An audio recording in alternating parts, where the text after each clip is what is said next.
ঘোষণাটি করা হচ্ছে সুন্দরবন জেলা পুলিশের নামখানা থানার পক্ষ থেকে। ঘোষণাটি হলো, গত কয়েকদিন ধরে নামখানা এলাকাতে আমরা লক্ষ্য করছি কিছু বাইরের থেকে অসাধু লোক আপনাদের কাছে যাচ্ছে এবং গিয়ে বলছে যে আপনার সোনার জিনিসটাকে দিন, আমি এই কেমিক্যাল দিয়ে পরিষ্কার করে দেব। যখন আপনি আপনার সোনার গয়নাটা ওই কেমিক্যালের মধ্যে ওনাদেরকে দিয়ে দেবেন, তারপর যখন ওই সোনার গয়নাটা আপনি নেবেন তখন কিন্তু ওটা গলে গিয়ে অনেকটাই হালকা হবে এবং ওই কেমিক্যালের মধ্যে নিচেতে কিন্তু ওই সোনাটা ক্ষয়ে গিয়ে পড়ে থাকবে।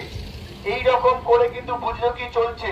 তাই কোনো অচেনা ব্যক্তিকে নিজের সোনা পরিষ্কার করার জন্য নিজের কষ্টের পয়সা দিয়ে তৈরি এই সোনার গয়না বা রূপোর গয়না কারো হাতে তুলে দেবেন না। পরিষ্কার করার নাম করে ওই কেমিক্যালের মধ্যে যখন চুবিয়ে দেবে, তারপর যখন আপনাকে দেবে আপনি বুঝতেও পারবেন না। ওই সোনা যদি ওয়েট যা থাকে তার থেকে কমে যাবে।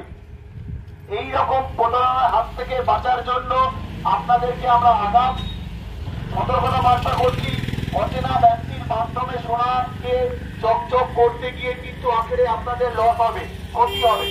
আরেকটা দেখতে পাচ্ছি, গত দুদিন আগে পীর বাবার ওষুধ বিক্রি করার নাম করে বাড়িতে আসছে, এসে বলছে আপনাদের রোগ ব্যাধি ভালো হয়ে যাবে, আপনার সাথে যে গয়নাগুলো আছে এই ঘটির মধ্যে রাখুন, আমরা চলে যাওয়ার পর দেখবেন আপনার রোগ ব্যাধিও চলে যাবে, সমস্যা মিটে যাবে।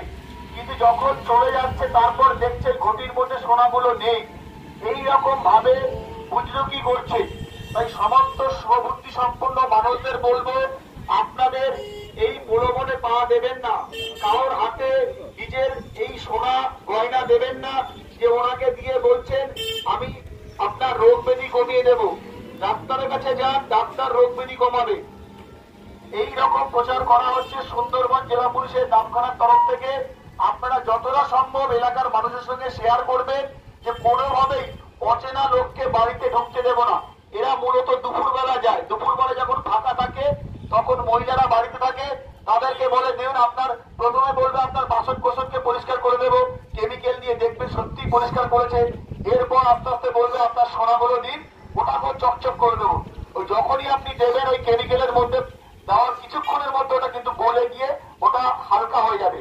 তাই সকলকে বলছি সজাগ থাকুন, সতর্ক থাকুন, সবার সাথে শেয়ার করুন, যাতে আপনারা গরিব মানুষ আপনাদের এই কষ্টের পয়সা দিয়ে সোনা এগুলো যেন দুর্যোগের মাধ্যমে লোকে নিয়ে যায়। ঘোষণাটি করা হচ্ছে সুন্দরবন জেলা পুলিশের নামখানার তরফ থেকে। ধন্যবাদ।